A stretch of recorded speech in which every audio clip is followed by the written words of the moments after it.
So the social media, it's almost gonna win every time. But when I take it off the table and it's not even an option, then I'm able to do these other things.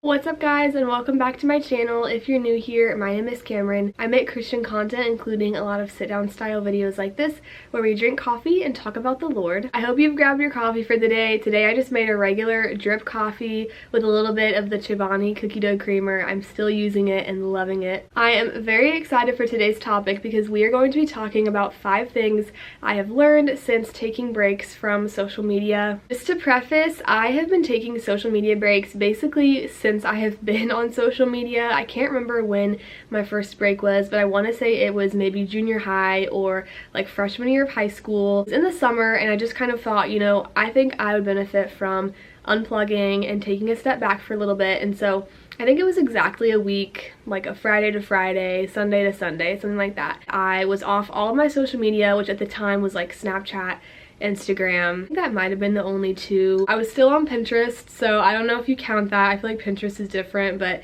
just to come clean, I did not take a break from Pinterest. It was definitely a challenge to not get on social media. As the days would go on, it would get easier and I would find it more and more enjoyable. After those 7 days, it was like I felt completely refreshed. Honestly, I wasn't always super anxious to get back on it. Yeah, it would just remind me of why I kept doing it over and over again. So it kind of became like a summer tradition for me to take that break. I will say I haven't kept it up perfectly every year. My last like 7-day completely clean, like no social media fast was like 2 summers ago, so a couple years ago. But if you've been watching my videos, I have pulled back a lot from Instagram, which has been really huge for me. I don't even have Snapchat or TikTok or anything anymore, so I don't have a lot to fast from, but I haven't done like a total clean 7-day fast in a while.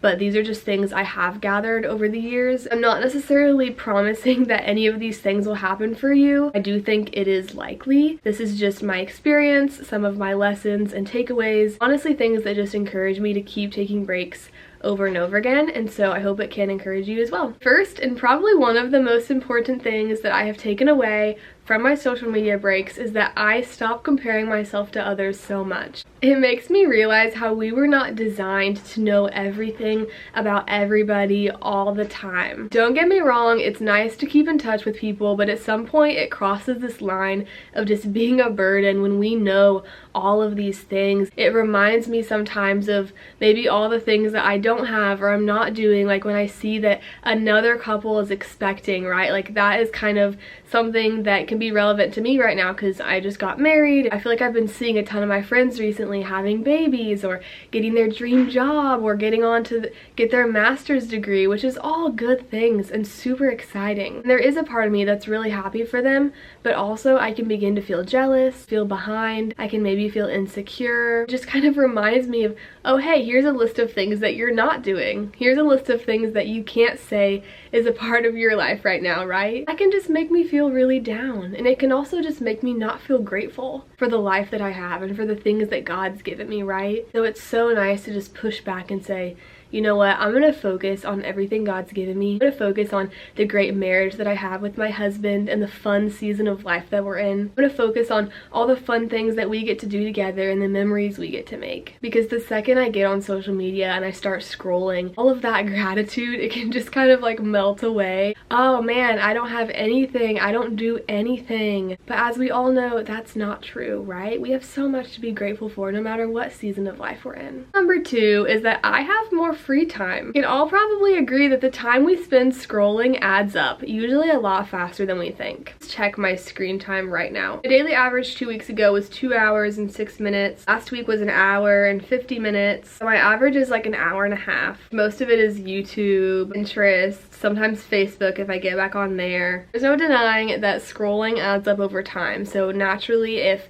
I am not on social media, then there's not as much to do on my phone. So of course I'm putting it down a lot sooner, and then it's like I suddenly have my whole day ahead of me or have my whole lunch break ahead of me. I'm not scrolling, so now what do I do with all this free time? It's honestly really nice to just breathe, be present, sometimes give myself some time to be bored, just kind of sit in the moment and just appreciate what is happening around me. I know that sounds really silly and maybe dramatic, but it honestly is a big difference when I don't have my phone in my face all the time, when I don't have my notifications dinging and popping up every minute or two, you know? Like, I truly can be fully present. I can enjoy my free time. Going off of the second one, the third thing I've learned is that I can fill my free time with more meaningful activities. I've been talking a lot about hobbies recently and just living a more intentional summer. If you want to check out those videos after this, I highly encourage you to. In my time away from social media, I find myself doing more wholesome, meaningful, fulfilling activities like reading or exercising, spending intentional time with friends and family, even being more productive at home like cleaning and things like that. It gives me space to be creative and lean into those hobbies, lean into some interests that I have. It's just really nice when social media isn't an option at all. Scrolling isn't an option at all, because I don't know if you feel this way, but if I have the option to read, to go on a walk, or to scroll on Instagram, most of the time I'm probably gonna pick Instagram, right? Because I don't have to move.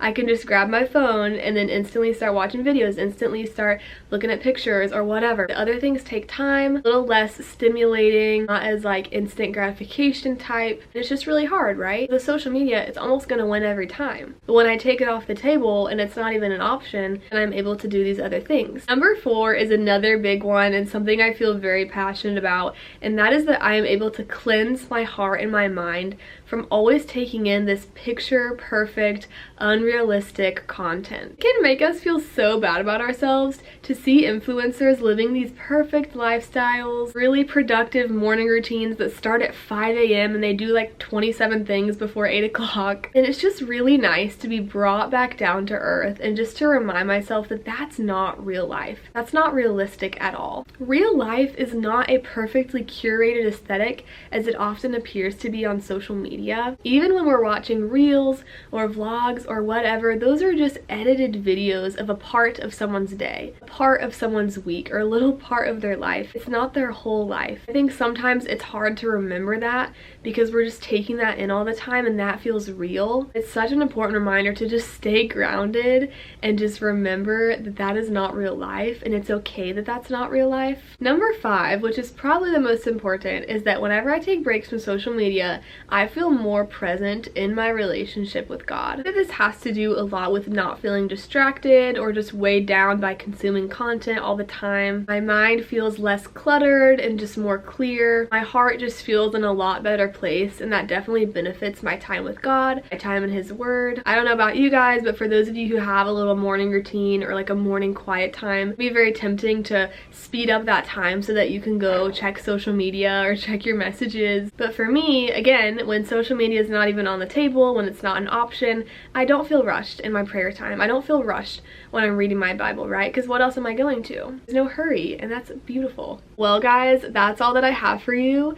Cheers to the blessings and the benefits of taking breaks from social media. If you've ever taken a social media break, I would love to know how it went for you. Maybe you haven't yet, but hopefully this video could inspire you to take a break, even if that's just for a day or a couple days. Anything that you do, I think, can really help you. I feel encouraged myself just by remembering those reasons and those lessons that I kind of want to take another one now. But with that being said, that is all that I have for you guys today. Thanks so much for tuning in. I hope you have a great rest of your day, and I'll see you next time. Bye!